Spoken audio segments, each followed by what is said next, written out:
You have to make this 6 1, so convert करना 1 में। तो आई विल नॉट से कि आप इस कॉलम को मत बीच में इंसर्ट करना है, क्योंकि ये बन चुका है, इसको मत खराब कर लेना।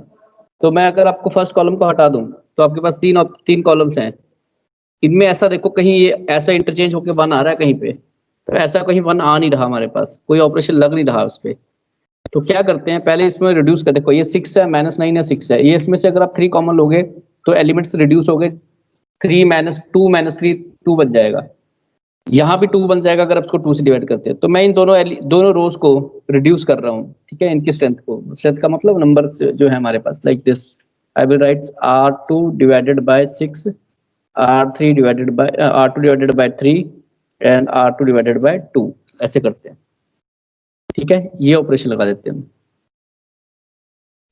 Obviously again once again they are again row operations हैं, तो इसका मतलब कॉलम मैट्रिक्स पे कोई फर्क नहीं पड़ेगा। तो you can write it as it is, जैसे हमने पहले भी लिखा था, ठीक है।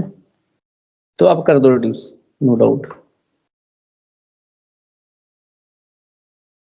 ठीक है।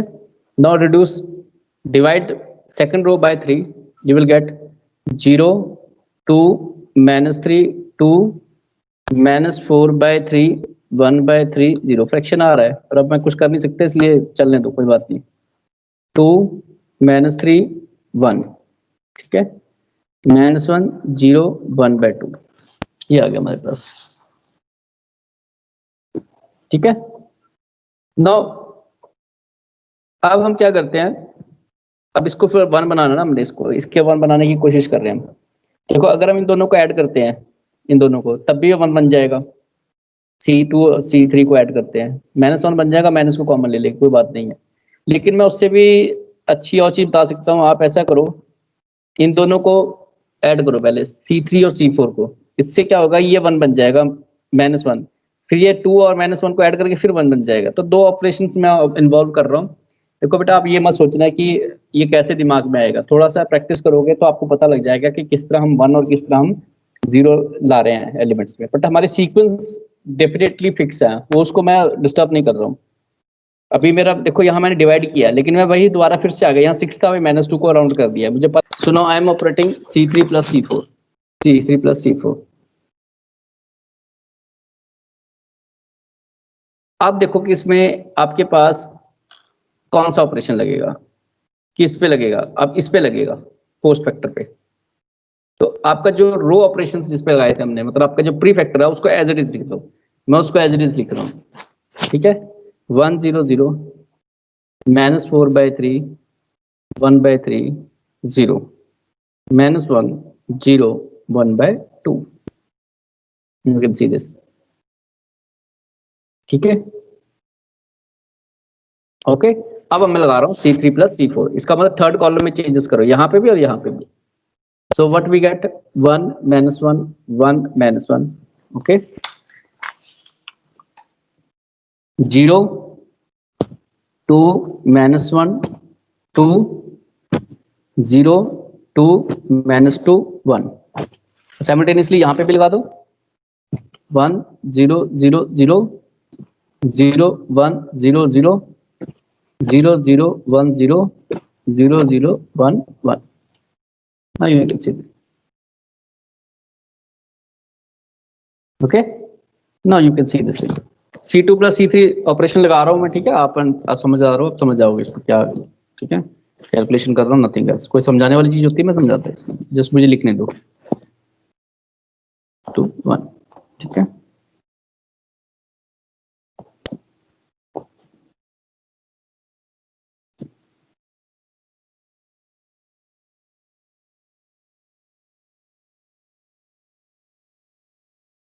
अब इस पे कॉलम पे मैं लगा रहा हूँ, इस पे भी लगा रहा हूँ, सेम सेम ऑपरेशन, ठीक है।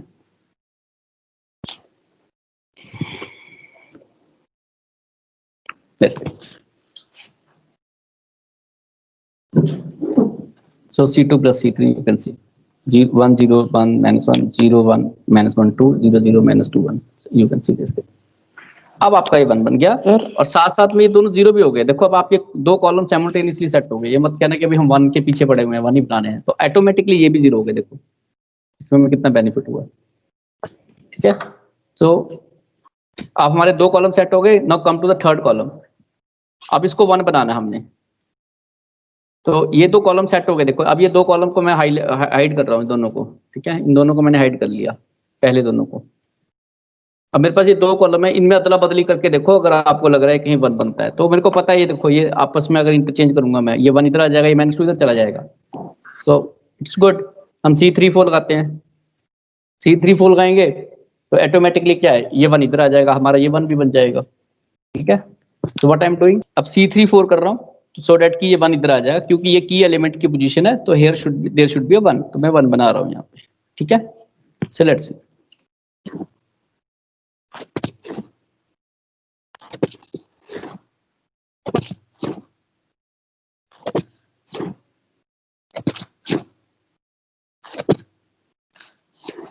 सो आप देख सकते हो इसमें कोई चेंज नहीं आएगा, तो आई एम राइटिंग सेम।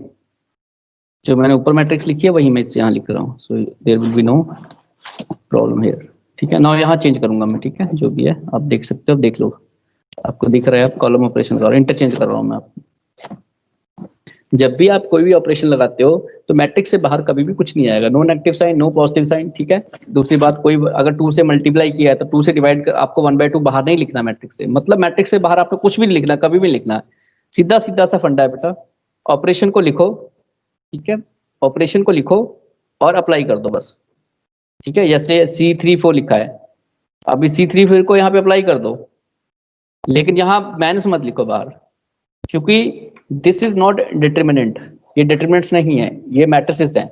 और मैंने डे 1 से ही आपको समझाता रहा हूँ कि डिटर्मिनेंट्स के केस में आप माइनस है, क्योंकि वो वैल्यू है, एक नंबर है, ये एक अरेंजमेंट है। और मैंने आपको एक बार क्लास के रोल नंबर वाला एग्जांपल देके समझाया था कि it's not possible. So now you can see this. ये आपकी सेमेस्टर की बुक है, बीटेक सेमेस्टर फर्स्ट की। आपका ये कोड है BTAM। ठीक है, तो this is applicable to many other branches. Computer science engineering आपकी है ही है, AI भी इसमें, AI भी है। नॉट से कि सिलेबस सेम आप लोगों का, IT वालों को भी है, 3D एनिमेशन इंजीनियरिंग को भी है, काफी सारे हैं। ठीक है, सो क्वेश्चन पे आ जाते हैं हम दोबारा। सो लास्ट थिंग, अब ये 1 बन गया।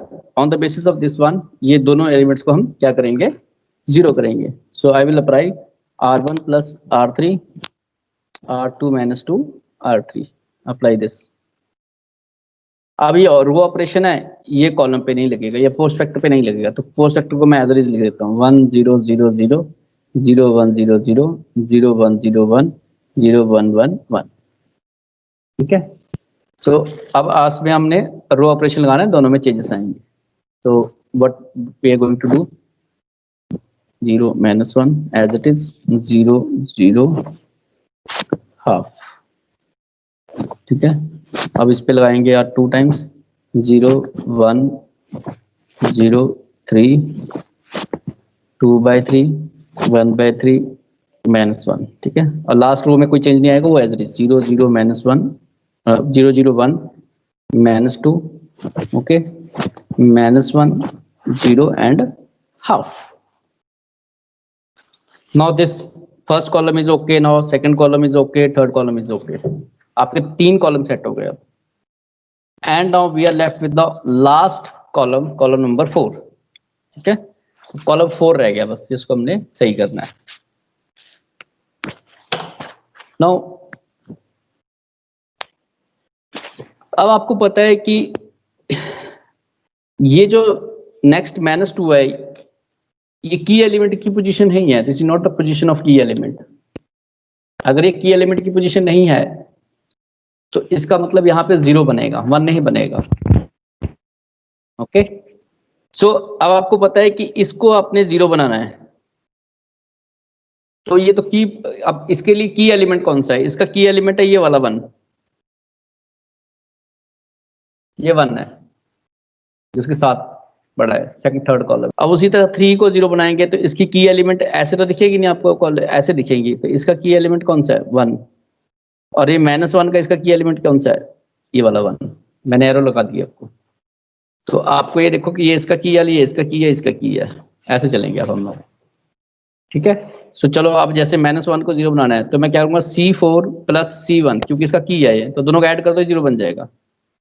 तो कॉलम इसी लगा रहा तो इनसे फर्क नहीं पड़ेगा. So I am applying on the next page. ठीक है, let's see what is that.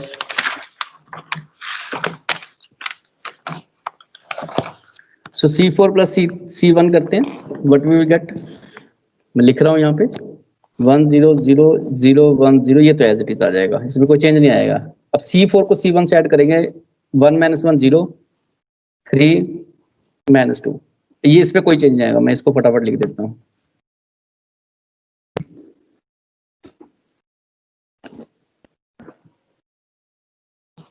अब लास्ट में चेंज आएगा, वो लिखता हूँ मैं क्या चेंज आ रहा है. ठीक है,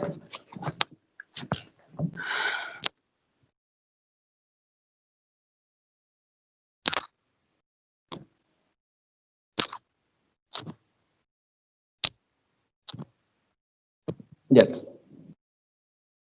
अब इस 3 को 0 करना है तो हम क्या करते हैं, C4 - 3 टाइम्स C2, क्योंकि इसका की एलिमेंट ये है 1. तो C4 - 3 टाइम्स C1. मैं अब अपडेट करके दिखा रहा हूँ बस. अब बहुत बार मैं समझा चुका हूँ कैसे अप्लाई करना है, तो हम जस्ट अप्लाइंग है, आप लिख लो उसको.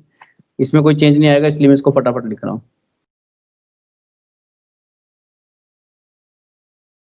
ठीक है, अब इसमें C4 में चेंज आएगा, बाकी तो एज इट इज 0 1. ये तो एज इट इज रहेगा. ये हो जाएगा 0 0 -2. ठीक है, अब यहाँ पे चेंज करने हैं 1. ये तो एज इट 1 0 0 0 0 1 1 1 0 0 0 1 1 -3 -2 -2. ठीक है, एंड लास्ट थिंग, अब ये -2 रह गया 0 करने को, तो क्या लिखूंगा, C4 + 2 C3, क्योंकि इसका की एलिमेंट ये है. फाइनली हमारे पास क्या आएगा. फिर से रो ऑपरेशन पे कोई रो ऑपरेशन नहीं है, तो इसको as it is 0 0 half 2/3 1/3 -1 -1 0 half.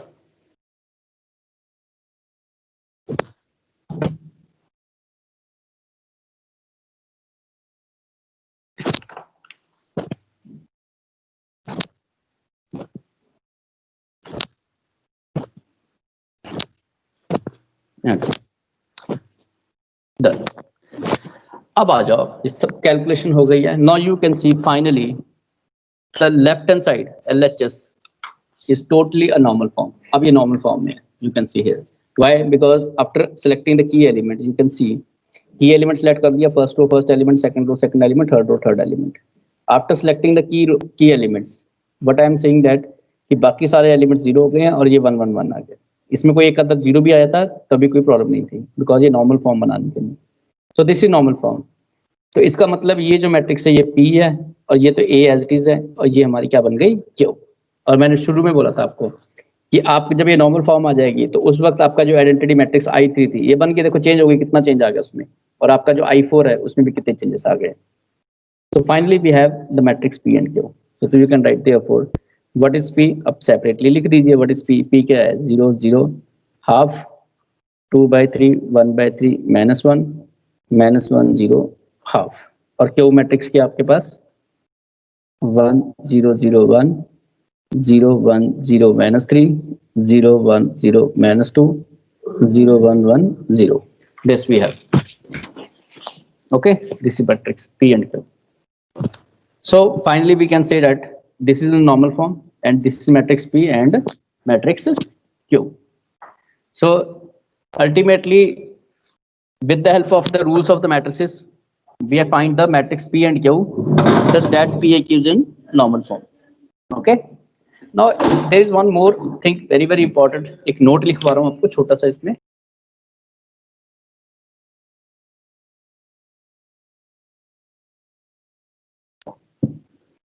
मान लो अगर आपके पास जो A मैट्रिक्स है, इस क्वेश्चन में तो नहीं है, इस क्वेश्चन में अप्लाई नहीं करेंगे हम नोट इसको. अगर मान लो आपके पास जो मैट्रिक्स A है, अगर वो स्क्वायर मैट्रिक्स होती, दैट इज स्क्वायर मैट्रिक्स. ठीक है, तो let's suppose we can find A inverse. हम इस तरीके से A इनवर्स भी निकाल सकते हैं. अगर हेंस फाइंड A इनवर्स का क्वेश्चन होता है ना, हेंस फाइंड A इनवर्स, तो we can find A inverse we can find A inverse if सबसे पहले ए इज स्क्वायर मैट्रिक्स,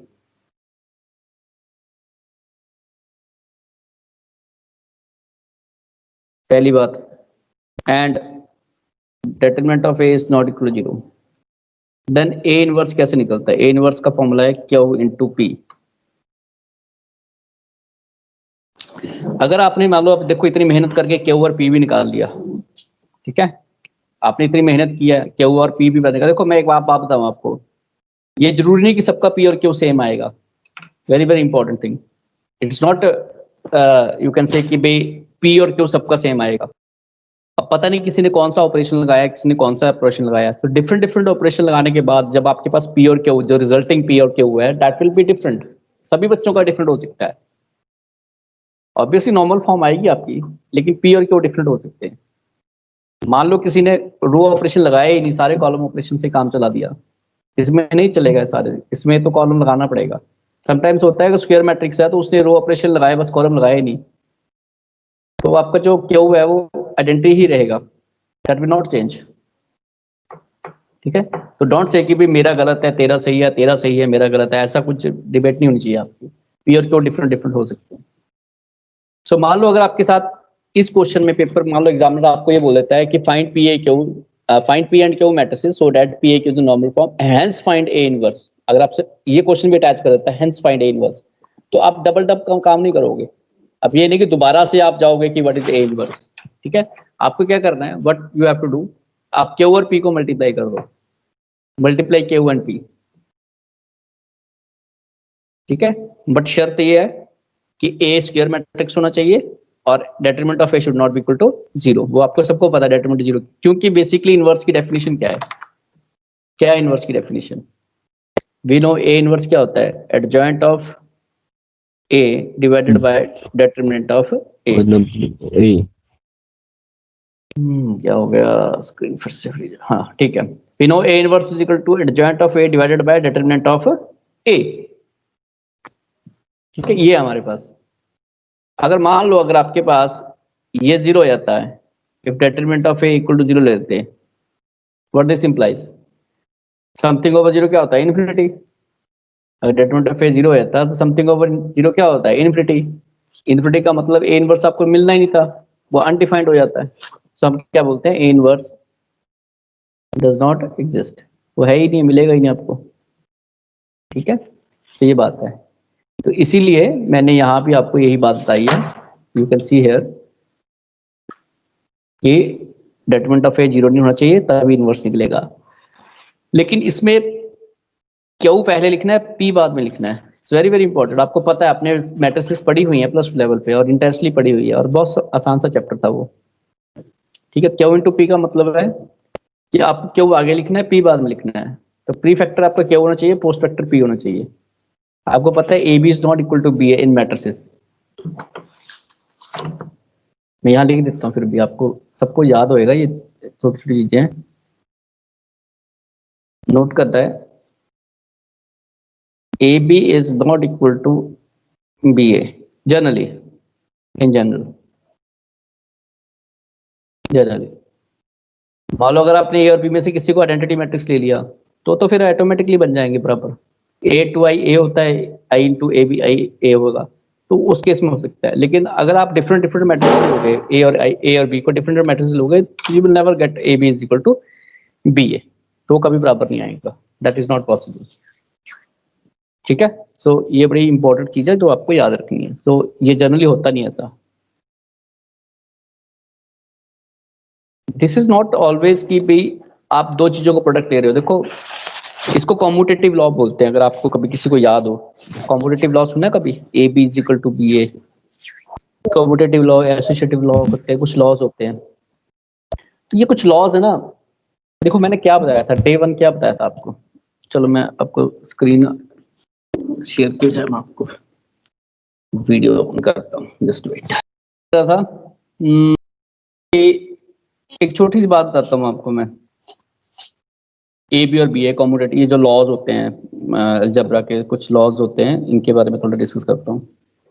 एक बच्चा था छोटा सा, फोर्थ फाइव क्लास में होगा, ज्यादा बड़ी क्लास में नहीं होगा। मैडम ने उसको बोला नहीं, फोर्थ तो बहुत बड़ी क्लास हो जाएगी, फर्स्ट क्लास का बच्चा होगा, ठीक है। मैडम ने बोला बेटा आप 2 और 3 को मल्टीप्लाई करो, मल्टीप्लाई 2 एंड 3। तो उस बच्चे ने पूछा मैडम 2 मल्टीप्लाई करने के बाद 3 मल्टीप्लाई करूं या 3 के बाद 2 को मल्टीप्लाई करूं? उससे बोला कि मैं 2 इंटू 3 करूं या 3 इंटू 2 करूं, ये चीज पूछ ली उसने। मैडम ने उसके थप्पड़ लगा दिया। थप्पड़ क्यों लगाया? क्योंकि मैडम ने कहा कि भाई आंसर तो सेम ही आएगा 6, चाहे 2 इंटू 3 करो चाहे 3 इंटू 2 करो, आंसर सेम आएगा, आंसर डिफरेंट नहीं आएगा। अब लॉ जो है वो कहीं चलते हैं कहीं नहीं चलते। मैंने आपको जब अलजेब्रा समझाया था, जब आपने ब्रिज कोर्स करवाया था, मैंने अलजेब्रा में बताया था अलजेब्रा क्या होता है। अलजेब्रा हम क्या करते हैं, हम कुछ टूल्स लेते हैं और कुछ रॉ मटेरियल लेते हैं। उस तरह से मैंने आपको समझाया था। रॉ मटेरियल में हम क्या क्या करते हैं, रॉ मटेरियल हमारे पास नंबर्स होते हैं और मैट्रिसेस के केस में मैट्रिक्स होती हैं, और ऑपरेटर्स हमारे पास जैसे प्लस माइनस मल्टीप्लाई डिवाइड, ये ऑपरेटर्स होते हैं, टूल्स होते हैं जिसको हम टूल्स बोलते हैं। तो जो ये लॉज बने हैं कि ए इंटू बी इंटू ए, तो जो ये लॉ बना है कि जो मल्टीप्लीकेशन है उसमें आप स्वैप कर सकते हो, आगे पीछे कर सकते हो। तो वो कहीं कहीं लागू होता है, कहीं कहीं लागू नहीं होता। किसी किसी जगह पे किसी किसी अलजेब्रा में वो सही चलता है, लेकिन किसी अलजेब्रा में वो गलत हो जाता है। तो आपको अलजेब्रा टू अलजेब्रा ये चीज देखनी है, अलजेब्रा टू अलजेब्रा ये चीज देखनी है कि भी यहाँ पे ये ए बी और बी ए सही हो रहा है या नहीं हो रहा है। अब अगर नंबर में देखो, अगर ए को आप नंबर 1 ले लो, मतलब 1 ले लो, और बी को आप 2 ले लो, ये जो कम्युनिकेशन है आपकी A into B into, actually communicative love क्यों बोला है इसको, वाई? क्योंकि इसमें कम्युनिकेट कर सकते, अगर मैं आपसे बात कर सकता हूँ तो आप भी मुझसे बात कर सकते हो। तो ये कम्युनिकेशन हो रही है हमारी। मेरे पास फ्रीडम है कि ए है बी से बात कर सकता है आप लोगों से, और आप लोग मुझसे बात कर सकते हो इन रिटर्न। सो कहने का मतलब है यहाँ पे we are communicating with each other, हम आपस में कम्युनिकेट कर रहे हैं। लेकिन यहाँ ऐसा ना हो कि भाई ए बी से कर सकता है बात लेकिन आप नहीं बोल सकोगे। जैसे अगर आपको मैंने म्यूट कर दिया तो वहां कम्युनिकेशन खत्म हो गई, कि मैं बोलूंगा आप सिर्फ सुनोगे, आपको मैंने कोई राइट नहीं दिया, मैंने आपको म्यूट कर दिया तो आप जितना मर्जी बोलते रहो, आपकी आवाज हमें नहीं सुनाई देगी। तो यहाँ कम्युनिकेशन बंद हो गई है। यू डोंट से कि भी यहाँ कम्युनिकेशन है, तो यहाँ कम्यूटेटिव लॉ नहीं लगा रहे हम। तो मैं आपको अगर म्यूट कर दूंगा तो मैंने कम्यूटेटिव लॉ को ऑफ कर दिया। लेकिन अगर आपको मैंने ओपन छोड़ दिया, ठीक है कि आप क्लास में आ रहे हो, आप पार्टिसिपेट करो, मुझसे आप डाउट पूछो, अपने विचार रखो, तो हम कम्युनिकेट कर रहे हैं। तो ये हो सकता है किसी किसी किसी किसी अलजेब्रा में होता है, किसी किसी अलजेब्रा में नहीं होता। जैसे कि वेक्टर्स में ले लो, वेक्टर्स में अगर आप ऑपरेटर ले तो डॉट प्रोडक्ट, वहां कम्युनिकेशन है A dot B dot A बराबर होता है। लेकिन अगर वहीं पे क्रॉस प्रोडक्ट ले लो तो वहां कम्युनिकेशन ऑफ हो जाती है। ए क्रॉस बी मे और may not equal to B cross A, तो हो भी सकता है नहीं भी हो सकता। सो अलजेब्रा टू अलजेब्रा ये चीज वेरी करती है, कम्युनिकेशन है या नहीं है। आई थिंक आप तो वो समझ आ गई होगी बात ये सबको। सो अलजेब्रा में लॉज होते हैं, देखो जैसे जैसे देखो पहले भगवान ने इंसान बनाए, ठीक है, फिर वो आपस में बातें करने लगे, फिर उनके अंदर आपस में लॉ बना दिए कि अगर आप लॉ में रहोगे तो सब कुछ सही चलेगा, तो भाई 2 दिन में आप लोग लगड़ झगड़ के मार मुर जाओगे, खत्म हो जाएगी, फिर से मैनकाइंड दोबारा से बनानी पड़ेगी। तो उन्होंने कुछ लॉ बनाए हैं, असूल बनाए हैं। सो ऐसे ही जो लॉज हमारे सरकार में लगते हैं, हमें मिलते हैं, ठीक है, कॉन्स्टिट्यूशन है हमारा कि हम कुछ चीजों में बंधे हुए हैं, कुछ लॉस में बंधे हुए हैं, ठीक है, हमें उसको फॉलो करना पड़ता है। हेलमेट नहीं पड़ोगे, नहीं डालोगे, चालान हो जाएगा। तो फिर उसके कॉन्सिक्वेंसेस भी बनाए हुए हैं कि अगर आप इस लॉ को नहीं ऑब्रे करते हो तो आपको ये इतना जुर्माना है या आपको जेल हो सकती है। तो ऐसे इस हिसाब से जब लॉ बनते हैं किसी सिस्टम में, हमारा सिस्टम क्या है, अलजेब्रा, ठीक है, हमारा सिस्टम सिस्टम कह रहा हूँ, मैं दो दो बातें कर रहा हूँ, एक हम अपनी लाइफ की बात कर रहे हैं और एक हम एक अलजेब्रा की बात कर रहे हैं। कहते हैं हमारा सिस्टम ऐसा है, हमारा सिस्टम ऐसा है, इंडिया का सिस्टम ऐसा है, कनाडा का सिस्टम ऐसा है, यूके का सिस्टम ऐसा है। तो उसी तरह नंबरों में सिस्टम क्या होता है, अलजेब्रा। इन नंबर सिस्टम पे, इन वेक्टर्स पे, मैट्रिसेस पे ये सिस्टम चल रहा है, ये अलजेब्रा चल रहा है। अब हर अलजेब्रा का, हर सिस्टम के रूल रेगुलेशन होते हैं। हमारे इंडिया के रूल रेगुलेशन कुछ और है, फॉरेन कंट्रीज के रूल रेगुलेशन कुछ और है, ठीक है। उसी तरह हर अलजेब्रा के, वेक्टर अलजेब्रा के रूल रेगुलेशन अलग है, ठीक है, मैट्रिसेस के अलग है, डिफरेंशियल इंटीग्रेशन के अलग है, नंबर सिस्टम के अलग है। सो हर जगह पे अलग-अलग एग्जाम्पल लगते हैं, उसको उसके अकॉर्डिंग कुछ रूल्स होते हैं। जैसे आपने एसोसिएटिव लॉ पढ़ा होगा, कम्यूटेटिव लॉ पढ़ा होगा, एक्जिस्टेंस ऑफ आइडेंटिटी पढ़ा होगा, एक्जिस्टेंस ऑफ इनवर्स पढ़ा होगा। सो बहुत सारे। जब वेक्टर स्पेसेस पढ़ेंगे फिर मैं आपको एक-एक करके एक-एक लेक्चर में समझाऊँगा। पूरा 40-40 मिनट्स का एक-एक लॉ के ऊपर हम डिस्कशन करेंगे। ठीक है? With some applications.